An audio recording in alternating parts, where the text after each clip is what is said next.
Hello and good morning, everyone, and welcome to your daily sit rep for Friday, the 16th of January, 2026. Most of the time, I'm your host, Mike Shelby.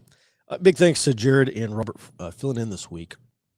Robert, we have a lot to cover. Let's go ahead and jump inside the Beltway here. We've heard a lot about Project 2029 and the retribution that's coming against ICE and other Trump administration officials and federal law enforcement employees. And most recently, House Minority Leader Hakeem Jeffries has threatened again the Trump administration with arrests after they take charge, presuming they do, possibly in 2029. What's the latest? Good morning, Mike. So yeah, this was a statement on social media from Hakeem Jeffries. He said that incitement and engagement in state violence against Americans is a serious crime, and that President Trump's current term will end before the statute of limitations is up. There was an interview he had earlier this week with Jen Psaki, and he said the Democrats have to make sure that, quote, absolute immunity for ICE is not vindicated in the courts. And this is a direct response to that proclamation from DHS earlier this week, and that Democrats are going to hold the Trump administration accountable. I think, like you said, this is a further signals that Democrats are planning for prosecutions against Trump administration officials, and I think even federal employees if they do take a governing trifecta in 2028. In 2020, I think is a good example of this because the Democratic Party did target not just federal officials, but I think more importantly, state level GOP officials and organizers over the 2020 election. And according to U.S. officials yesterday, the Trump administration is pressuring the Mexican government to allow U.S. troops on the ground to deploy alongside Mexican forces during raids on fentanyl labs. Mexican officials did offer counter proposals, and they want more intelligence sharing, and they offered a greater role for the U.S. in planning and overseeing some of these operations. The State Department said yesterday that they have made clear to Mexico that incremental progress on border security is not acceptable, and they want, during these upcoming bilateral engagements, concrete, verifiable outcomes against the cartels. I think this is a renewed push from the Trump administration after Operation Absolute Resolve. And I think the Trump administration is looking at that as a new proven capability that they want to leverage against the cartels. And earlier this week, the U.S. Supreme Court ruled in a 7-2 decision that political candidates can challenge state election laws. This was based on a lawsuit from Illinois Republican Mike Bost. He sued the Illinois State Board of Elections in 2022 over a law that allowed mail-in ballots that arrived after election day to be counted. I think the quote from the ruling from Chief Justice Roberts is key here. He said a candidate has a personal stake in the rules that govern the counting of votes in his election. I think this could curtail, at least in part, some of these same type of rulings from after the 2020 election from state and district courts that candidates had no standing to sue over changes in election laws, like the mail-in ballot counting changes that happened before the 2020 election. Mm-hmm. Hey, Robert, thanks for that. Just briefly, I don't know if you or anyone else saw this regarding the Supreme Court. I don't remember if this was Chief Justice Roberts or if it was Justice Alito, but there was a case on discrimination, and I believe this happened like in the past couple of weeks.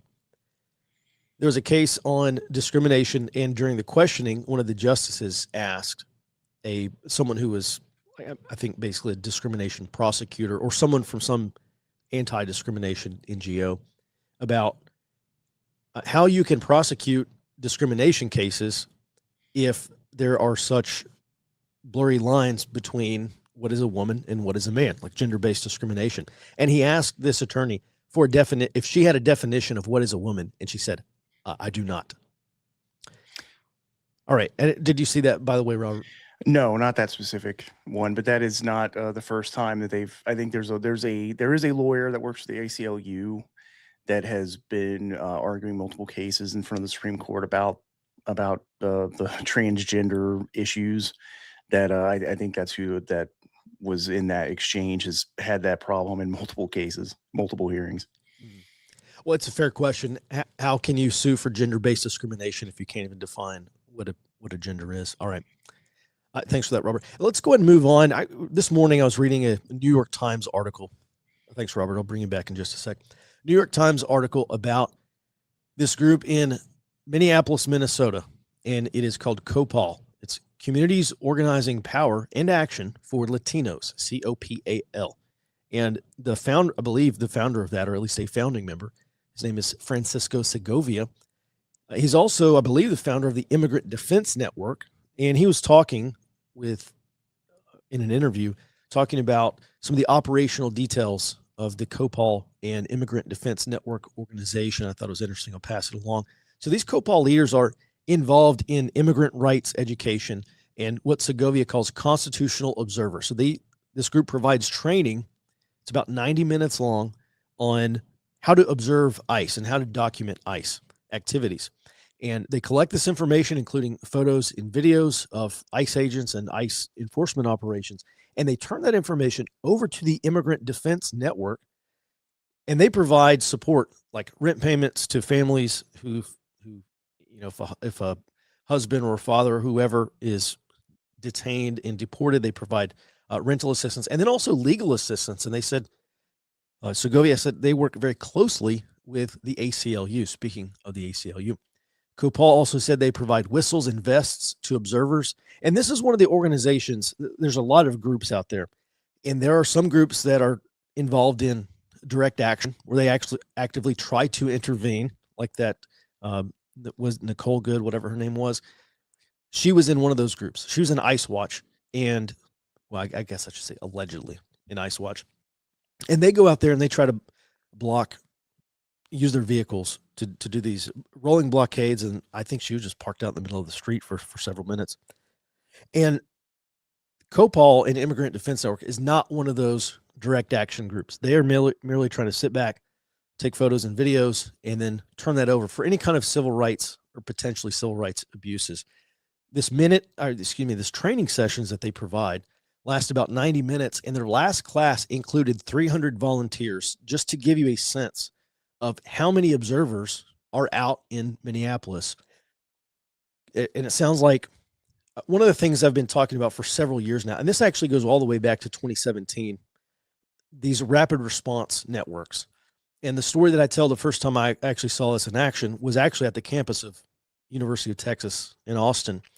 And there was a campus group there called Revolutionary Student Front. And they're obviously a left-wing leftist organization.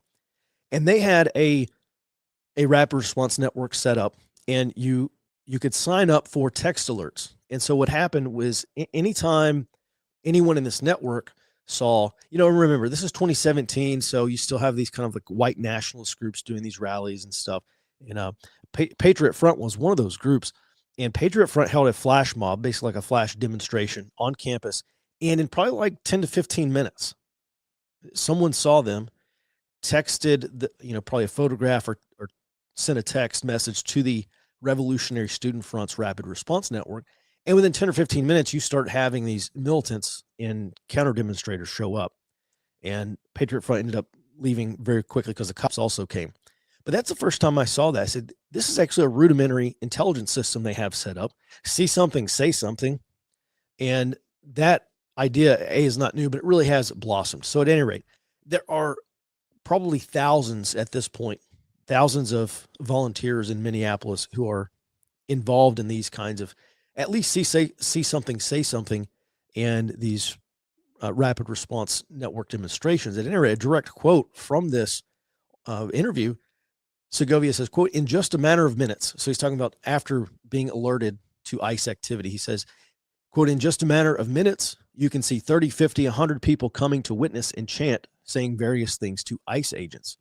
Now, reading on towards the end of this, I didn't listen or watch the interview. I just read the transcript. At the end, Segovia encourages everyone. He says, no one understands U.S. history, especially involving the insurgencies and counterinsurgencies, all the problems that Latin America had back in the 1980s. And he came to this country illegally, initially from El Salvador in the 1980s during the El Salvadoran Civil War. And then he leaves, he goes back to El Salvador, he gets a visa, and then he comes back and gets a green card, and then eventually he's naturalized as a U.S. citizen. But reading this, he sounded like he wanted to be punitive or retaliatory. Like this is his way of getting back at U.S. policy in Latin America back in the 1980s when he was much younger. And it really did seem to me like, obviously this is personal for him, but everything he's doing, first of all, he's a teacher. So like you can pretty much guarantee this guy's a revolutionary. And it just seemed very retaliatory, the things that he was doing. And I note that because I guess there's a certain level of dedication or commitment that you get from this. This is not just something that he's doing on principle, like he thinks immigration enforcement is bad. He's doing this to get back at the country. It seemed like to me that's basically where he was headed, and I just point that out there because there's a lot of motivations. A lot of people have different motivations for going out and doing this, and I didn't look into this guy, but I would be very surprised if he did not have direct ties to some communist organizations in the United States. And I think that's what you'd find in a great many of these instances as well. So it, people talk about, oh, this immigration enforcement is immoral or what ICE is doing is illegal or unconstitutional. These people don't care about the Constitution. They care about communism. This is just part of their revolution. All right. With that, we'll go ahead and move on. Robert, we'll throw it back to you. On the topic of energy, there's been a lot of talk about how to stop the Clean Power Plan 2.0. This country's already running into power shortage problems. We have not reached the unplanned outage part yet, but maybe that's coming. Latest here from the Trump administration is they're trying to keep all coal power operational. So what's the latest? Yesterday, Interior Secretary Doug Burgum said that the administration's goal is to keep 100% of U.S. coal power plants operating. The DOE has already set aside $525 million in funding to maintain and upgrade these coal power plants because they are aging. And there's also going to be an event today with President Donald Trump and the governors of Pennsylvania, Virginia, Ohio, and Maryland. And they're expected to announce plans to push tech companies to fund new power plants. And how they're going to do this is they're going to call for an emergency wholesale electricity auction from PJM Interconnection. That's the regional transmission organization that governs most of the Mid-Atlantic from Virginia out to parts of Ohio and Illinois. And they want these tech companies to bid on new 15-year electricity contracts with the idea that this is going to pay for new power plants, because they have previously used the Federal Power Act as effectively a Band-Aid to stave off the worst of these future power shortages. And now they want to pressure the tech sector to cover the cost of new power plants, which are likely necessary to actually make the fixes to prevent these unplanned power outages. And then also yesterday, a report was published by Cisco's Talos intelligence researchers. They said a China-linked hacking group that they're calling UAT 8837 successfully infiltrated multiple critical infrastructure organizations in North America over the last year in a major hacking campaign. According to Talos, this group is primarily tasked with gaining initial access to critical infrastructure. And the idea is that they get that access to steal credentials for future hacks, conduct network reconnaissance, and then create multiple openings for follow-on hacks to access these critical infrastructure networks. Mhm. Robert, thanks for that. Just briefly, this seems like a continuation of what we've been told for probably like the past decade. I remember back in the mid 2000s reading about stuff that China was doing. So this is obviously a decades long problem that we're having.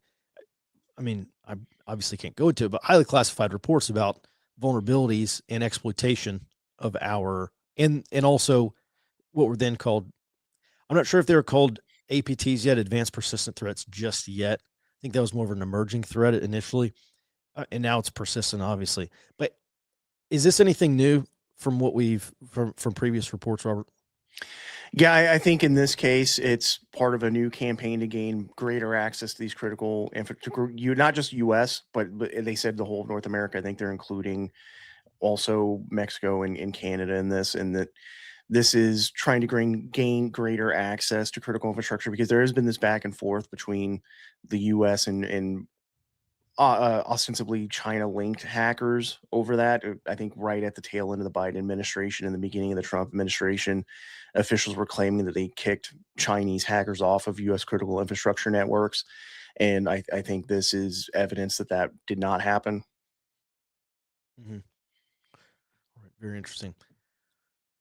Yeah, escalation with China is going to be a lot of fun. All right, thanks for that, Robert. Let's go ahead and move on over to our global sit rep, starting with Iran. So, Jared, I imagine you saw this. There was some back and forth, kind of willy-nilly, and apparently Vice President J.D. Vance may have gotten involved in, I guess maybe, according to some reports, talked the president out of striking Iran for the government's role in the killings of some protesters there.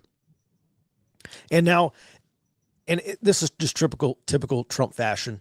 It's like you try to escalate. You say you're going to escalate to 100, and then you peel it back, and now maybe we're back at 0. But what's the latest here? Yeah. Well, the Treasury Department did issue sanctions on 19 officials and entities, which they're saying are the architects of the Iranian regime's crackdown on peaceful protesters. And I think this is the first follow-up on, hey, help is on the way, which was said earlier this week. Trump did also call on the Iranian people to develop a list of names of people to be punished for cracking down on protests. And here they have a list of names and people to punish. So if the movement is actually successful in overthrowing the regime, I think that does. This is the beginning of that list. And then staying on Iran, not just J.D. Vance, but apparently Israeli Prime Minister Benjamin Netanyahu asked Trump to postpone any attacks on Iran. And this is coming from the New York Times, citing anonymous officials.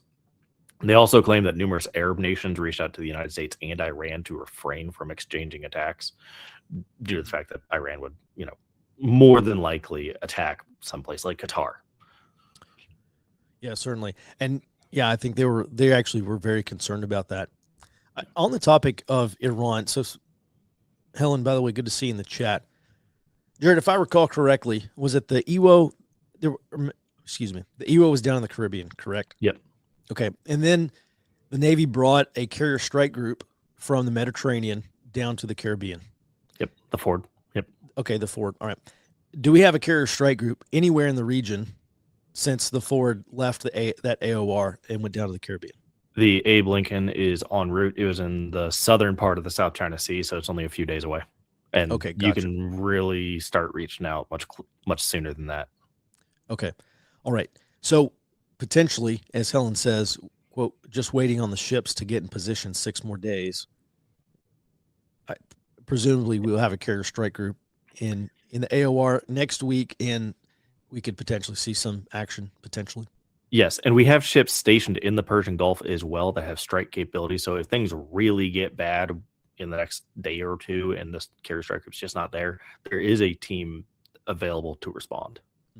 And by the way, we obviously don't know and certainly would not report on the exact location of any of these ships, but all this stuff is public data. You can go on a bunch of websites and see where these ships are. So we're not releasing any kind of operational details here. We're just kind of trying to read the tea leaves. All right, let's go ahead and move back down to South America, starting with Colombian President Gustavo Petro. He sure has changed his tune. He's done a 180 after the Maduro raid. And what's the latest here? Yeah, this is just a quick update. He is going to meet President Trump on February 3rd, and Petro said he intends to use the meeting to move past the tensions between the U.S. and Canada, or Colombia. We'll get to Canada.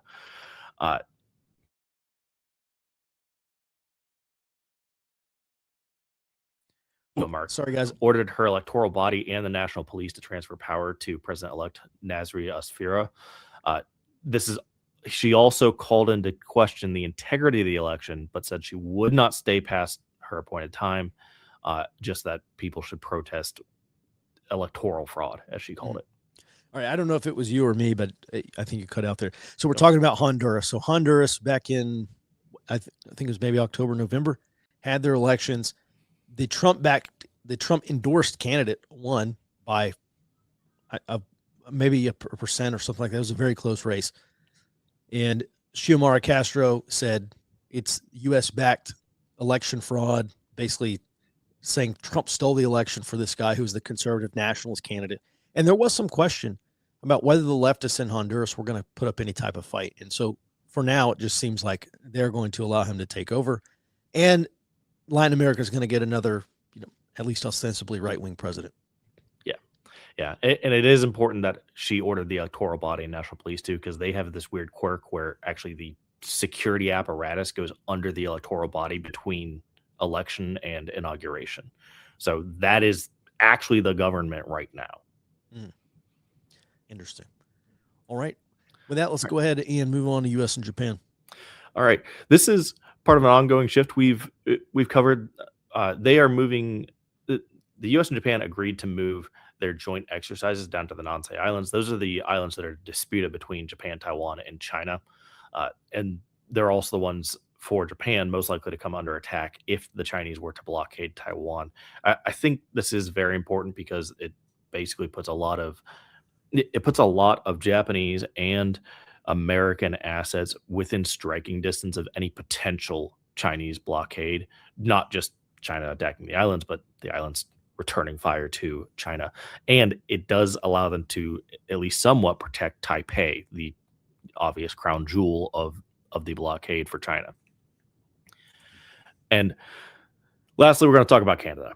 So Canadian Prime Minister Mark Carney announced this morning a new strategic partnership with China, and this is going to entail bringing 49,000 Chinese electric vehicles to the Canadian market.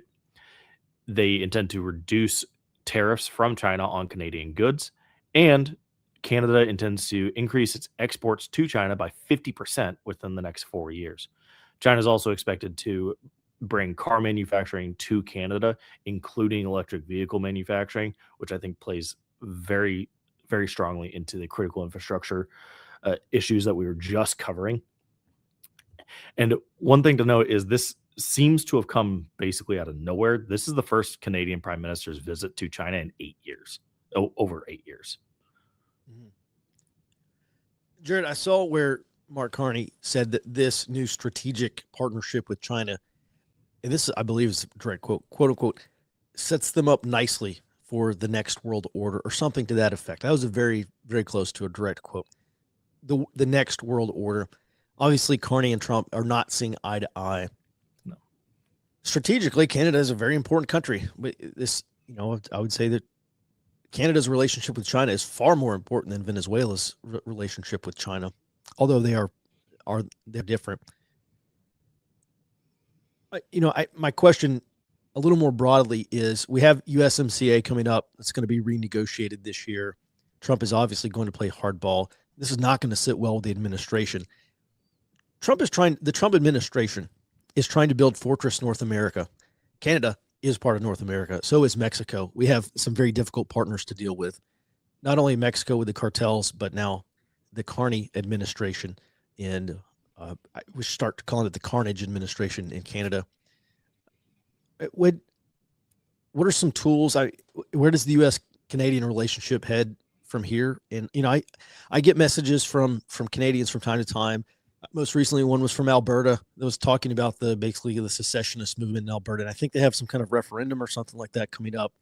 And what do you expect to see in the next 6 to 12 months here? What kind of a pressure are we going to try to apply on Canada, or is Canada just lost? No, I don't think we can remotely afford to lose Canada. We're way too integrated, and 49,000 Chinese electric vehicles, which are essentially just, electronic sensors to feed back to the CCP on an open border. No, we can't afford it. The Albertan referendum is for independence, and that would presumably mean that they need a security partner and they don't trust their current government. That really leaves one, us.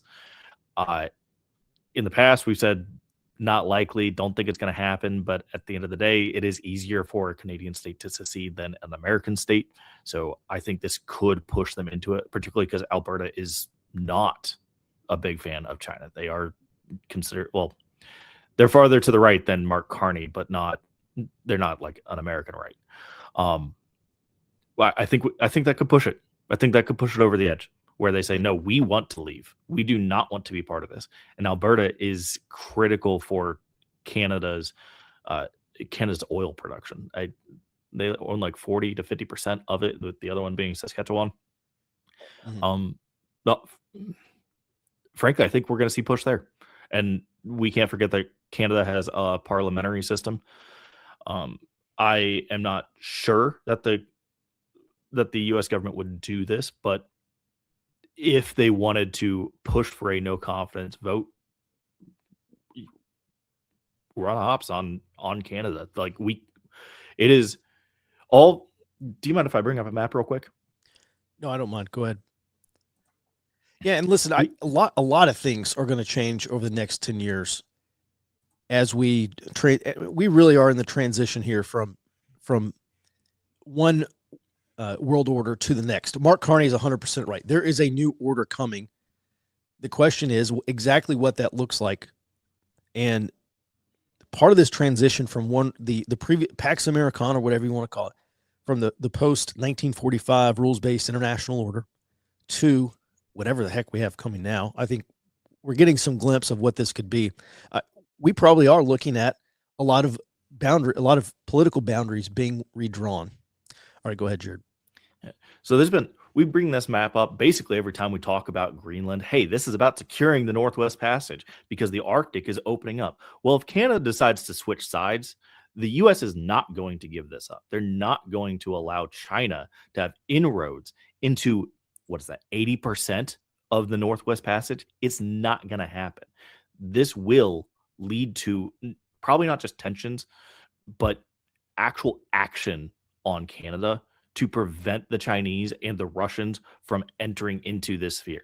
Cannot be allowed to happen if the United States intends to maintain anything remotely like Western hemispherical hegemony. Mm-hmm. All right.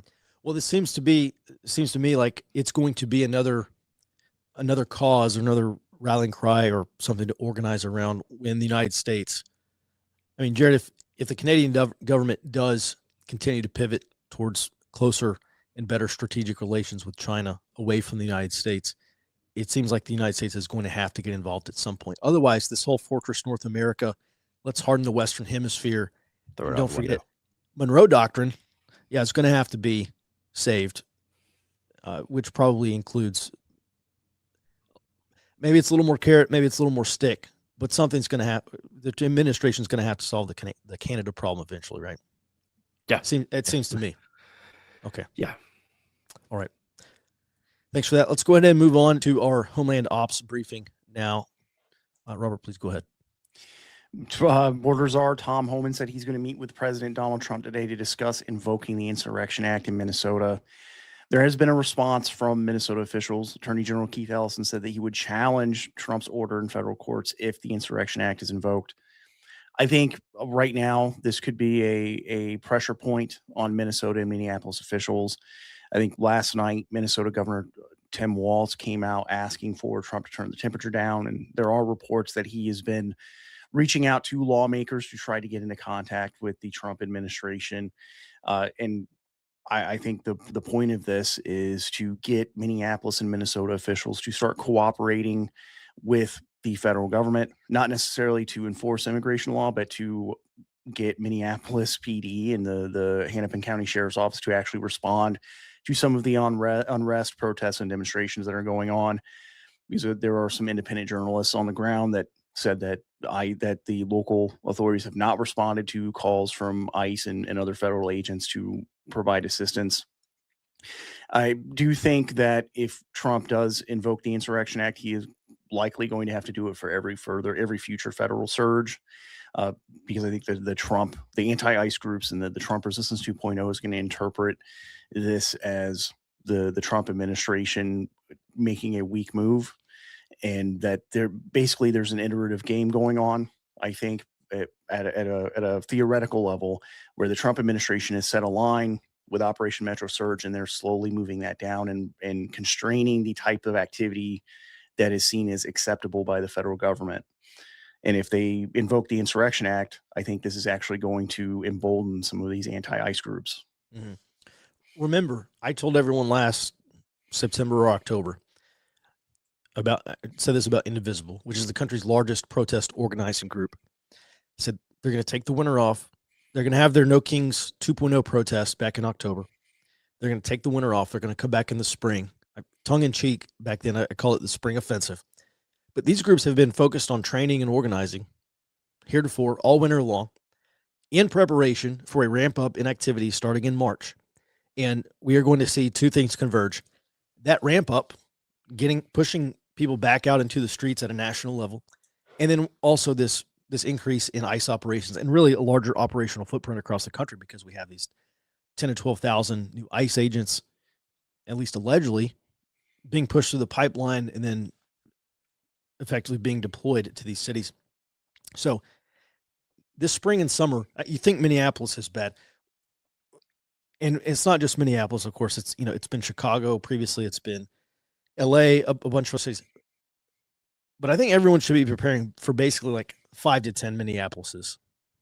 I mean, realistically, if ICE does complete this push at the same time that Indivisible and ICE Watch and all these other organizations as well, the left wing, and I mean, really, many of these organizations are inherently revolutionary. This is not just establishment left. I don't like Trump and I'm going to vote for Joe Biden again, kind of left wing activists. I mean, a lot of these people actually are revolutionaries.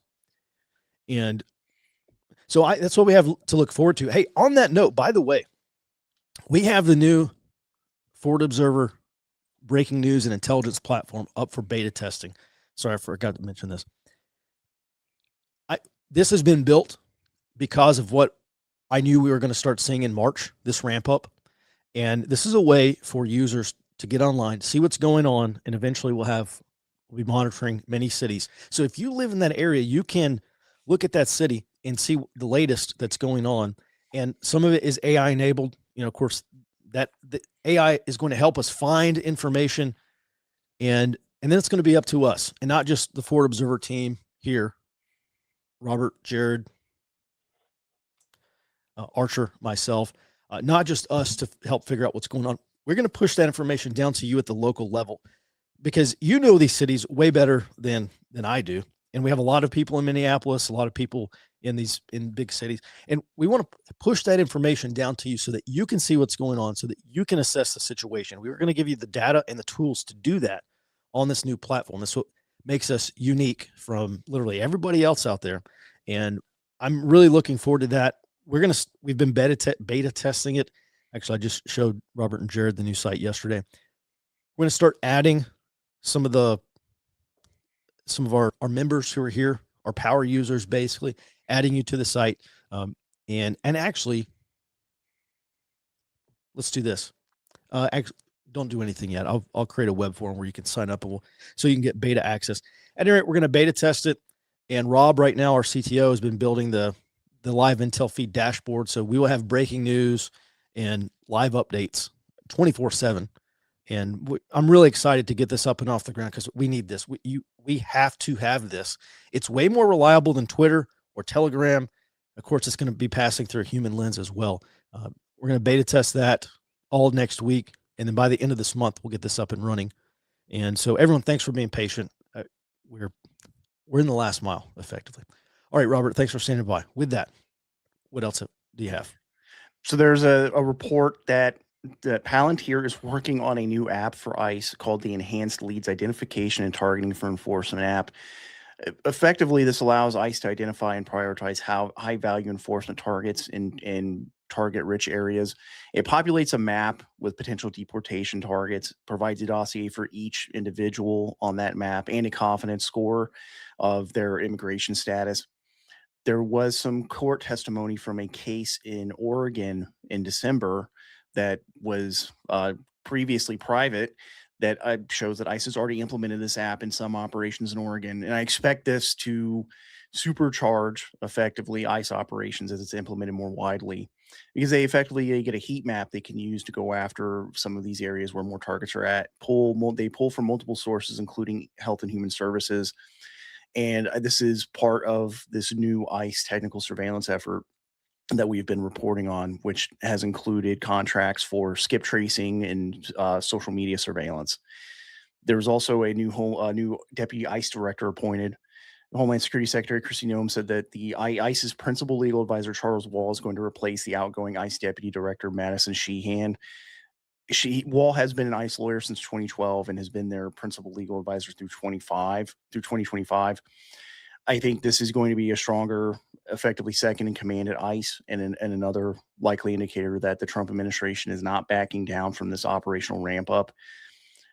Considering his role over the last year, and according to Noam, I think this is also going to be followed by a renewed focus on going after illegal aliens with criminal backgrounds. The district judge in Minnesota also declined to issue a temporary restraining order against Operation Metro Surge this week. There was an expectation that she would release a ruling either yesterday or today, but she did set a deadline for next week for both the federal government and Minnesota officials to file their arguments in this lawsuit. This is the lawsuit from Minnesota and Minneapolis trying to pause Operation Metro Surge, arguing that it is an invasion. In this ruling, I think the judge, her point was that this is a quote, a frontier in constitutional law. To me, this is saying that the state's trying to argue that immigration enforcement is an invasion of a state might be even a step too far for the district courts, because there is strong legal precedent that the federal government has the power to enforce immigration laws. And then finally, Minnesota State Senator Eric Putnam, he said that he had a press conference earlier this week with Minnesota agricultural business leaders, and they said that the rural agriculture and food workers are staying home from work, both citizens and illegal aliens, because the ICE is expanding Operation Metro Surge into rural Minnesota. The Minnesota Farmers Union said that if the food processing and farm workers continue staying home, this could further impact food deliveries to Minneapolis and St. Paul, which has already been impacted from ICE raids, apparently, and they have been having food shortages of some of these food deliveries already being delivered into the city. All right. Thanks for that update, Robert. And let's go ahead and move on. 560 protests this week. It is, what, Jared, 40% above baseline or somewhere around there? About 30% on 30%. Saturday, higher. And the Monday one, since it is a federal holiday, is double, almost triple. Okay, great. Thanks for that. Just an obligatory reminder, go out to these protests and just observe. I wrote the reason why you want to go out to these protests and observe is listen, I don't care about Bill and Karen, the 70-year-old boomers who fried their brain on acid following the Grateful Dead back in the 1970s. Okay, I literally do not care about those people. But the people that you should be concerned about are the revolutionary parties. We've talked about them on this program many times. You should know if these groups are operating in your area, because they are building networks. They are developing their cadre and effectively political agents, and they are revolutionary. You should know if they are building revolutionary movements in your backyard. Go out to these protests and see which parties are out there, see which groups are present. Again, not concerned about the peaceful protesters, really concerned about the revolutionary elements that are trying to mobilize them. All right, with that, we do have some questions, and we'll get to them. They've been working on this plan for mass resistance against the pillars since USAID was shut down. Well, actually, they were building this prior to USAID being shut down. But if that is happening now, is there another plan being made for after, or is this the plan? Well, we know back in November of 2024, literally 3 days after the election, you can go back on YouTube and watch that video that I posted. It's about color revolutions. And I said exactly what I said. ICE is going to be their main thing. This is going to be the thing that they rally around. And this is what they're building this resistance element to do. And that's really the cause, right? Not necessarily the cause. It's going to be the primary issue that they rally around to build this revolutionary movement. And remember, this revolutionary movement broadly has 3 phases: protest, resistance, revolution. And we are in this transition period of just protest, not just protest, but broadly from protest, where that is the decisive part of the phase, to resistance. And the resistance is becoming the decisive part of this phase, and we're well into it now. So if there's a plan made, the plan is almost certainly going to center around the 2028 elections. Well, let me rephrase it. Maybe not almost certainly. There's a very good chance, probably 60, 70%, that we don't get to the revolutionary phase until the 28 election. And even, I have to put even a caveat on that, because if a Democrat wins the 28 election, we will not see a color revolution. We don't need to. I say we, they obviously don't need to run a revolution if their candidate wins. And remember also, this is an establishment left effort. Antifa plays a role, but they are not the decisive player in this in this low intensity conflict. At any rate, we're in resistance this year into 27, into 2028. As we get closer to the 28 election in the summer, the fall, I think we're really going to see this revolutionary movement start to ramp up. And so I say this to say it's still early. We still have two plus years to go.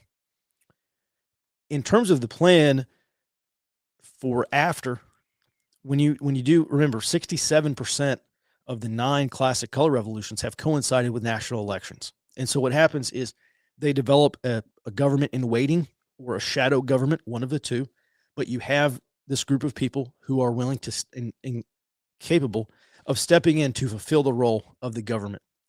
And so if we do see a color revolution actually push the red button and actually this thing gets executed, there will have to be a government in waiting or a shadow government that steps in and takes over. And they need some form of legitimacy. That's why most of these color revolutions occur around elections, because they say the election outcome is illegitimate. And if you have an illegitimate president-elect, then the next logical conclusion is that that person needs to be replaced with a legitimate president. And that's really kind of the point of leverage here for, or maybe the decisive part of this final revolution phase.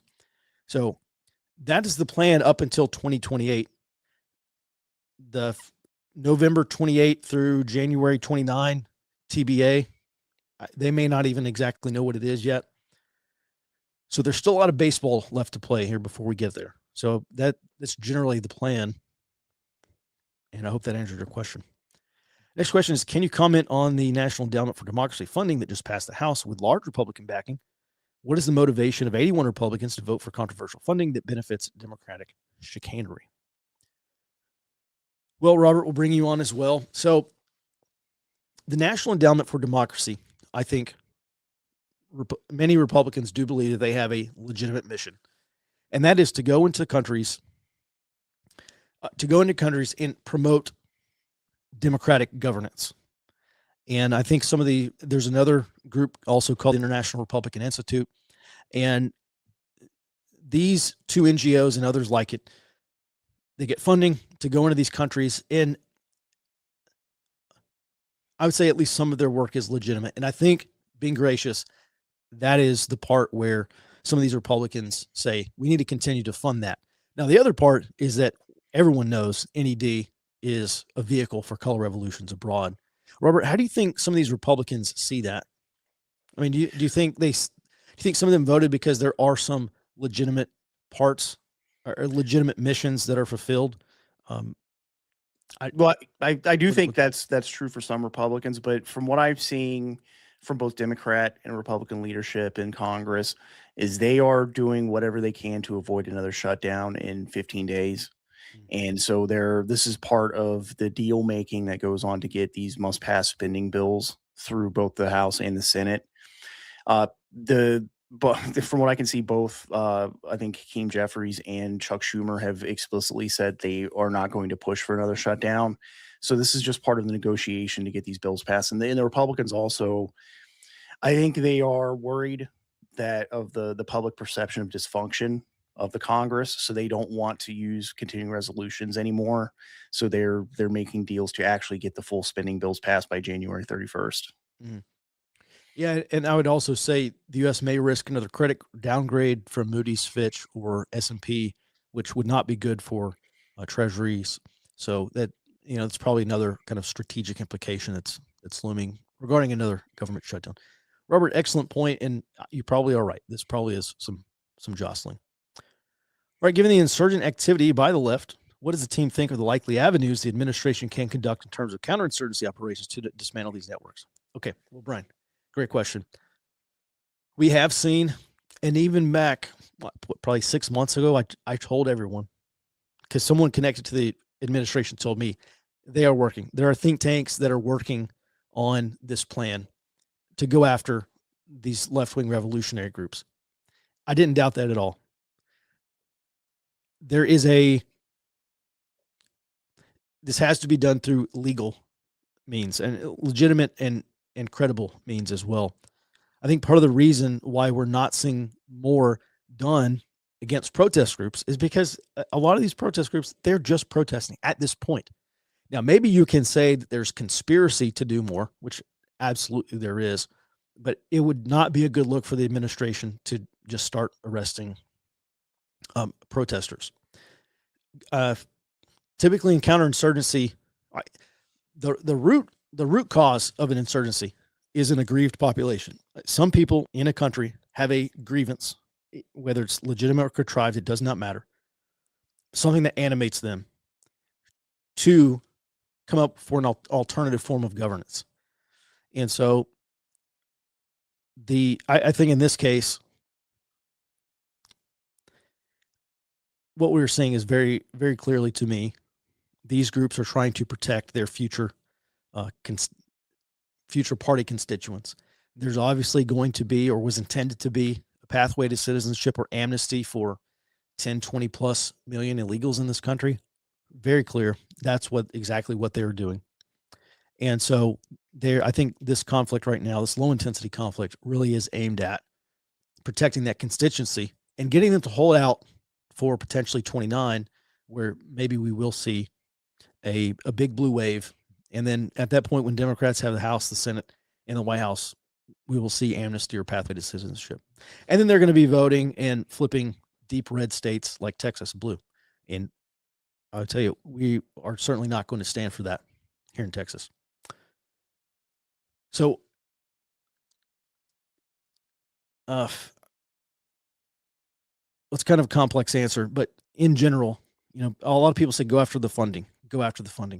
Maybe there's an effort to go after the funding. The problem with running a counterinsurgency in the United States is in Iraq and Afghanistan, we didn't have federal judges. There were no judges in Iraq saying, oh, you have to let Akram al-Kabi go, or you got to let this guy go. There were no judges stopping us from what we were doing like we have here. So, we say counterinsurgency, but we're really talking about it's very tricky because you have to follow the Constitution. Any violations of, say, the Fourth Amendment or any constitutional or civil rights is going to further inflame a potential insurgency. So I think having to do this through legal means is a huge limitation for being able to run this. Robert, do you have any other points to add on this? I think one of the things they could use legally to go after, especially the organizers of these rapid response groups, the activists, is the charges for impeding or interfering with federal law enforcement. I think the strategy from the Trump administration, ramping up, sending thousands more federal agents, and they're not expanding their rules of engagement necessarily, but they are arresting more people, even if only temporarily, is to, one, deter people from moving from casual protester to activist, and also deter activists from continuing to organize these rapid response groups, because a lot of the charters do get dropped eventually. I think this is part of a deliberate strategy. Mm-hmm. I was amazed at the number of people who are arrested for obstruction and then later released. And maybe that's the case because they will be acquitted through jury nullification. I mean, that's kind of the expectation, right? Yeah, some of them are. They have gotten convictions, but I think roughly half of those that do fully go to trial have been convicted. But I think the idea is that getting especially casual protesters into the criminal justice system is a deterrent.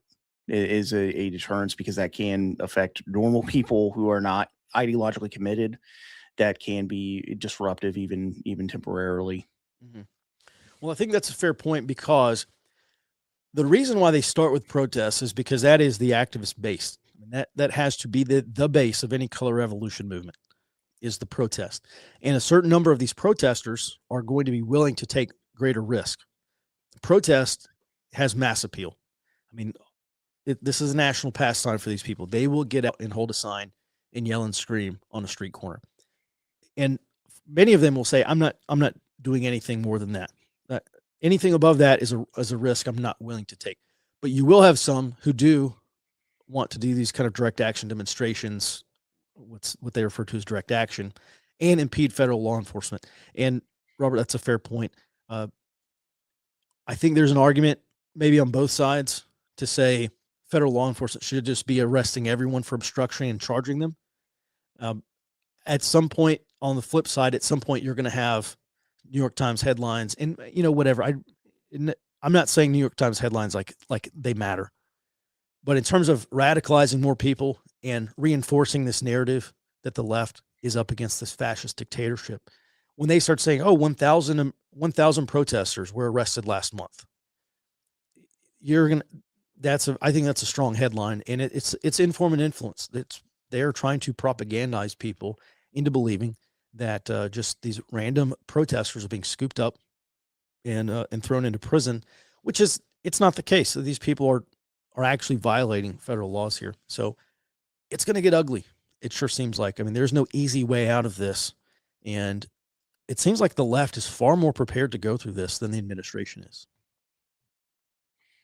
Well, I think there are signals coming out of the administration that they're serious about because they are. I think there's 800 additional federal agents that are reportedly on standby to go in. So that would bring the total number of federal forces in Minneapolis up over like 3,500, which is about 6 times the size of the Minneapolis PD.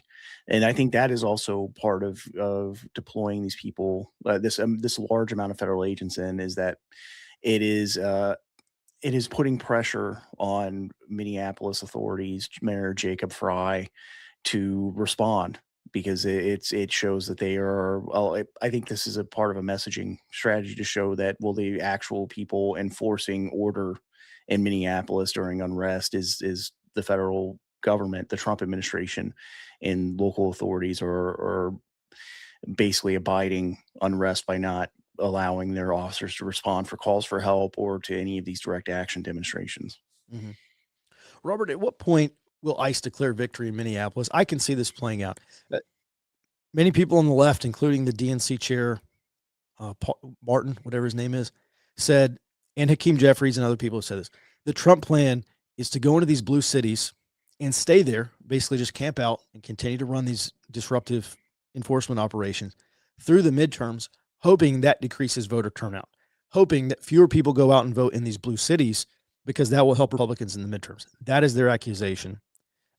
On the flip side, maybe there's a case to be made that at some point ICE is going to arrest so many people in Minneapolis that they have ICE agents standing around, not having missions. Maybe they have arrested enough people. I don't know if they ever will, but it seems like potentially one way to de-escalate this is for ICE to declare victory in Minneapolis and then potentially leave. Do you see that as a course of action? I think the victory condition that they're looking for is to blunt the momentum, specifically in Minneapolis. It's like with the initial rollout of these federal searches, the idea, I think, is to force a decisive confrontation between the anti-ICE movement and ICE, and where ICE blunts that momentum of the activists in Minneapolis. And once these protests and demonstrations start slowing down, especially as the public, the casual protesters who would join are either deterred or get bored, frankly, with showing up to protest every weekend for a month or 2 months or 3 months, then ICE rolls down this operation. However, they are, I think, going to maintain a presence because there's this ongoing operation called Operation at Large that the Customs and Border Protection is doing, and I think they will maintain a lower presence effectively permanently in Minneapolis. Mm-hmm. All right, next question is, what would an Insurrection Act activation look like in Minneapolis?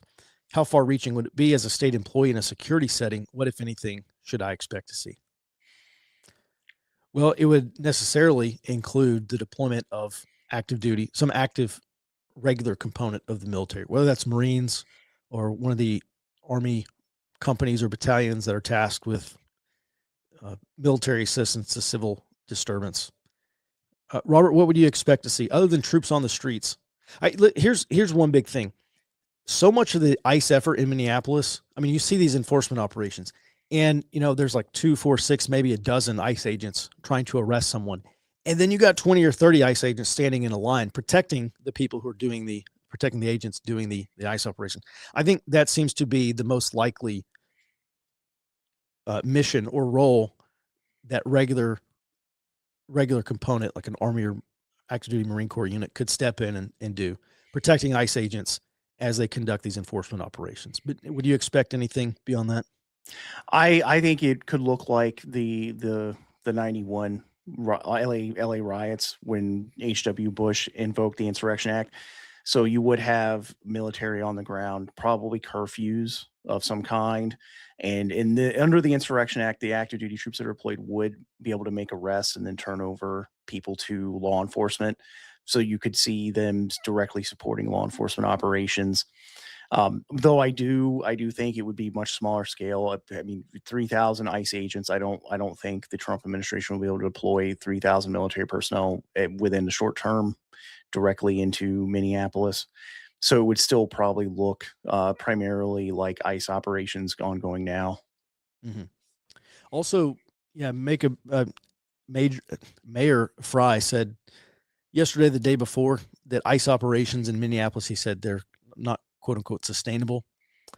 Au contraire, I believe they're highly sustainable also. And obviously the administration is very serious about this, because the day after the shooting, last week's shooting in Minneapolis, DHS Secretary Kristi Noem said, "We're not going anywhere. We're deploying even more DHS assets to Minneapolis," as a matter of fact. Robert, you bring up a good point about potentially trying to break the back of the ICE resistance there. Just from the leftist perspective, I think this is also sustainable for them. As conditions warm up, you're probably going to get more participation. When it's 20 degrees outside, only the most committed want to go out there.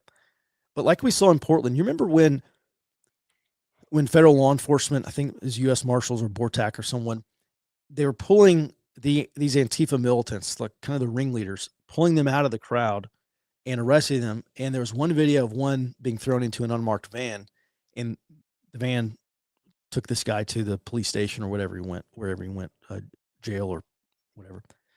And then you get the moms against the Portland moms, at least allegedly. And it's this line of moms. I don't know if they're actual moms or cat or dog moms, but they go out there and they stand in between law enforcement and the protesters and rioters. And that was I remember watching that and saying, well, this is kind of a dilemma for law enforcement, because now they have to break this line of moms to go in and try to arrest these people. It seems to me like there is a potential for that kind of escalation here. And this is something that I think in Minneapolis is going to also be sustainable by the left. How many arrests? I mean, what's the decisive factor in breaking the back of the ICE resistance in Minneapolis? Because it seems like they're either going to have to arrest a lot of people, we're talking eventually thousands of people, or I'm not sure that charters would do it. I don't think a RICO case is very likely. Other than mass arrest, and at a certain level, mass arrests are actually going to help reinforce the narrative that these revolutionaries want, which is that the administration are just coming in and mass arresting people.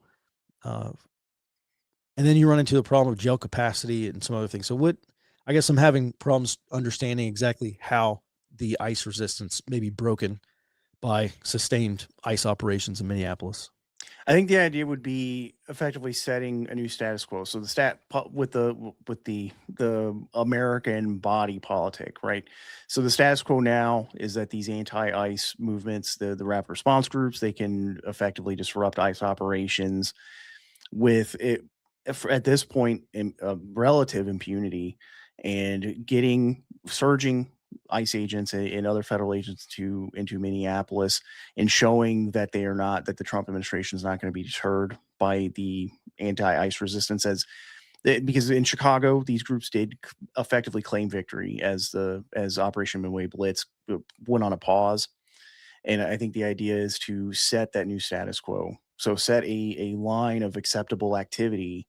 And when you're talking about like a strategic approach, there's not really a better way to phrase it, but the idea of the threshold of armed conflict above and below that line, you set a line of acceptable activity, and then you slowly push that line down until there is a level of acceptable activity that is not impeding immigration enforcement operations. And I think that would be how the Trump administration would implement that. They would set a line where effectively once you cross it, that's an arrest for impeding or interfering with federal immigration. And then you start slowly moving that line down until an acceptable level of activity, like just regular protest activity. Mm-hmm. All right. Well, Robert, thanks for that. We're gonna have to move on. There's just a couple of other things I want to cover. One thing, Robert, I also want to get your take on this is there was a lefty account on X that I was reading the other day, and he said, there've been a lot of accusations. A lot of people have said, "Oh, this feels like 1930s Germany all over again." And this one account said, "This feels less like 1930s Germany and a lot more like the early 1770s." Implying that we are headed towards a revolution. And it should not be lost on anyone. Some of these people may be simply objecting to what they think is unconstitutional or illegal activity. This is inherently a revolutionary movement. This is the resistance phase of this burgeoning color revolution movement. Being that it is, I think I read that like 3 or 4 days ago. It's kind of stuck with me. And I think this guy probably is more accurate because they are building a revolutionary movement. And, we look at things like the Boston Massacre and things that were happening 10 years prior to the outbreak of war on this continent in the 1770s.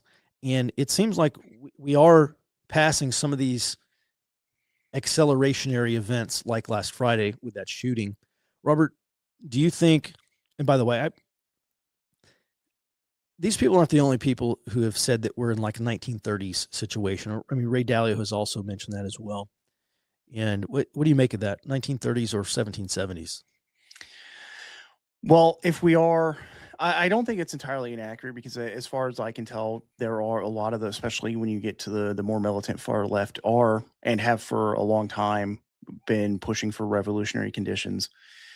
And sorry to interrupt. By the way, in the 1930s, I guess late 20s into the 30s, there were also roving street battles between communists and the Free Corps in Germany as well. And I'm obviously not making a direct comparison. I'm just saying you also saw basically tribal warfare in the late 20s and into the 30s in Weimar Germany as well. But go ahead, sorry.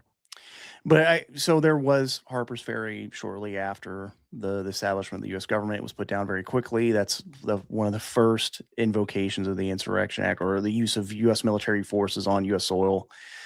What I think is different about now, that is probably to the advantage of the color revolution, more progressive democratic socialist people and the more militant far left, is just the rapid dissemination of information that can be used for what is effectively mimetic capacity for recruitment. And this goes back to like the creating viral moments because it does color the perception of people. And a lot of these people going out that are getting into the casual protester side and as part of this base for the activist side, I think are effectively mimetically recruited by public messaging. That is a significant change from then. So I think the Trump administration is facing a much stronger capability to create revolutionary conditions through that. And it is possible. It also, with the comparison to 1930s, there were street battles in 2015, 2016. I have not seen that yet, but there is the possibility that if the Trump administration is not able to blunt the momentum of these groups, maybe there are people on the right who decide that it's time to start doing their own activism, so to speak. Mm-hmm. Yeah, on that topic, and we have 1 or 2 other questions, and we'll be done. Back in I remember 2015 and 2016. In 2015 specifically, you had Richard Spencer, who was the founder, one of the main guys, whatever, of the alt-right, doing these campus tours. And he went down to the University of Florida and he went to Auburn. And I was actually at Auburn to watch that between Antifa and Identity Europa and the other white nationalist groups who were there. And he was up at Michigan State. And his presence on this college speak, first of all, he had to cancel this because they were being accosted by Antifa everywhere they went. And there were street fights. there were not roving gun battles, at least not yet, not to that point. And I think there obviously have been some shootings and some coordinated, organized political violence, like ambushes. To my knowledge, that I can at least remember doing this every day for literally the past 10 years. We're entering our 10th year here at Forward Observer. I started this full time back in 2016. To my remembrance, I cannot recall any two-way firefight, like any two-way conflict. Can you? No. The street battles I remember were not firearms. Mm-hmm. All right. Well, that's still a possibility we have to look forward to. And listen, this is all the more reason why we've been building this breaking news and intelligence platform, not just so that you can get headlines, but you can get context. Right? We're going to have stuff that's mapped, and we're going to have a lot of different open source intelligence tools that you can look at to help understand where we are on a scale of 1 to 10, where we are, and put what's happening, put it into proper context, and not just context. Excuse me, not just context about where we are, but also where we're going, what we can expect in 6 or 12 months, or what would the next phase of escalation potentially look like. So I'm very excited. There's a question here about, do we have beta testers? Not yet, but I'm going to send out a link so everyone can go register for an account, and we'll get some of the last remaining kinks worked out. Just, make sure everything works. And then by the end of the month, we'll have this up and running. All right, a couple other questions. Thanks for that, Robert. On a lighter note, can we do an FO Coyote patch? Yeah, well, that's one thing that we have been, we just have not had a lot of merch, obviously, but we will. And yes, potentially we could have a Coyote patch. We could have whatever you want. All right, Jared, let's find one other question to end on here. Okay. Do you want to end on a good note? Sure. Okay. Is there any good news today? Well, Lisa, I don't have any good news for you. We tend to focus on bad news to understand the problems. But listen, I guess there is some good news. I am going to be in DC and Florida. I will be in a lot of other places, including here in Texas, giving speeches on solutions. The one reason why I have been somewhat absent from the early warning show here in general is, for me, the time of diagnosing the problem is over. I have a really good grasp on what I think needs to happen, and I'll be giving a presentation to a major right-wing institute in DC, sometime TBA. I think it's in July, headed down to Florida. I'll probably go to 5 or 6 other major cities to give a presentation or training on solutions, what you can be doing. We all know kind of the 30,000 foot problem. I think everyone can diagnose that. That's not rocket science. Identifying solutions at the 1,000 or 5,000 foot level, what you can be doing now at the local level, I have a really good grasp on what you should be doing. And so these talks are going to focus on that. And actually, it's funny, I was just telling Jared and Robert this morning, it will not be on this channel, but I'm going to create another channel for more activist type stuff, and probably publishing some videos over there. So, one reason why I've not been on the show this week is we have to start implementing some solutions. We got to start getting people trained up, and there's a lot of training that can be done for free online. Once I do this, I don't want everyone to watch these videos and say, "Oh, that's great, Mike. That's a great idea." Anyway, the football game's on. You got to watch this. You have to internalize these lessons, and you have to get out of your comfort zone and go do the things that I ask you to do. And they're not crazy. They're certainly not illegal. It's stuff like talking to your neighbors and getting involved in local political and social activism, and building networks, building your own intelligence network at the local level, building political power and influence, and deploying that power as well. One of the most important things you can be doing right now is counter organizing. And this is something that I am not seeing a lot of. There is some, but counter organizing is by far the most effective thing that you should be doing right now. It's way more important than buying that extra case of Mountain House. It's way more important than buying another radio or another AR-15. And it's something that you can't buy. You have to go out and do.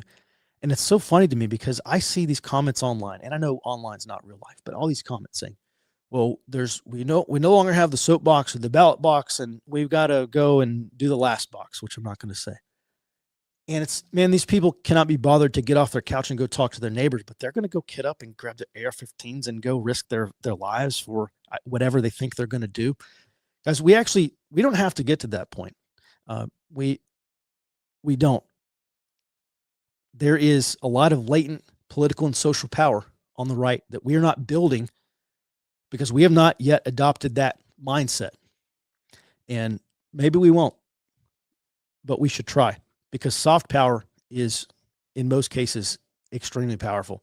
And we have to be building that soft power at the local level. So, Lisa, your good news is I'm going to go around on probably 5-10 different cities around the United States, giving these talks and do a bunch of online stuff as well, videos mainly, on what you should be doing now. And the good news is that we're going to win. The realistic view is that it's going to be painful and it will not be quick or easy, but we will win in the end. And I'm really excited to focus on that. All right, everyone, thanks so much. We're going to get to the rest of these questions on Friday on Monday, next Monday. Actually, we won't be here next Monday. We'll be celebrating MLK Day. So I hope everyone has a great MLK Day, and we'll be back in your inboxes on Tuesday, the 20th, and back on the show Tuesday morning, the 20th, starting at 08 Central Time. Until then, have a great weekend and be well and stay out front.